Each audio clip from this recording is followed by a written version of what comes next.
On November 18, 1978, a dark and sinister event shook the world. In the remote jungles of Guyana, 918 people, including men, women, and children, gathered to drink a lethal concoction of cyanide-laced Flavor Aid. The leader of this tragic event was Jim Jones, a charismatic preacher who had built a devoted following through his People's Temple Church. But what drove these ordinary people to commit mass suicide under Jones' command? The answer lies in the psychology of manipulation. Jim Jones was born on May 13, 1931, in Crete, Indiana. Growing up, Jones was a self-described Methodist, a Catholic, a Baptist, and a Pentecostal. He began preaching at a young age, and his charisma and conviction quickly drew a loyal following. In the 1950s and 1960s, Jones built the People's Temple, a church that preached social justice and racial equality. But beneath the surface, Jones was cultivating a culture of control and manipulation. Jones used a technique called love bombing to recruit and retain members. Newcomers were showered with affection and attention, creating a sense of belonging and acceptance.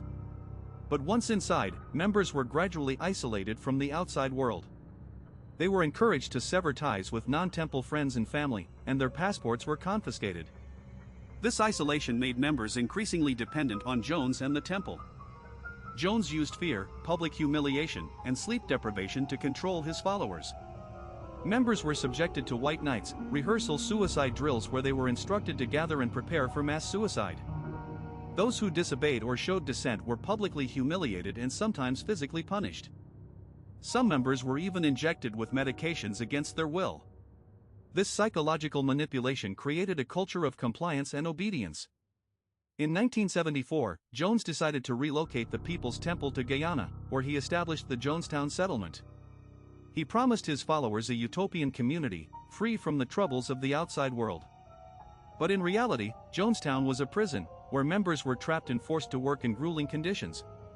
In November 1978, Congressman Leo Ryan visited Jonestown to investigate allegations of abuse and mistreatment. Jones saw this as a threat to his control and orchestrated an ambush at the airstrip, killing Ryan and several others. This event marked a turning point, and Jones became increasingly paranoid and isolated. On November 18, 1978, Jones gathered his followers and announced that it was time to die for the revolution. He ordered them to drink a cyanide-laced concoction of Flavor Aid, which they did, one by one. The infamous death tape recording captures the tragic events of that night, as Jones' followers succumbed to his manipulation. The Jonestown tragedy serves as a chilling reminder of the power of psychological manipulation. Jim Jones, a charismatic preacher, used love bombing, isolation, fear, and control to lead 918 people to their deaths. As we reflect on this dark event, we must ask ourselves, could this happen again? The answer is yes, if we don't understand the tactics of manipulation and the psychology of cults.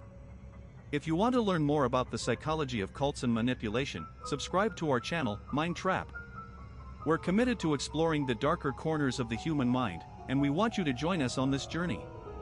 By understanding the tactics of manipulation, we can protect ourselves and others from falling prey to charismatic leaders like Jim Jones. Thank you for watching, and we'll see you in the next video.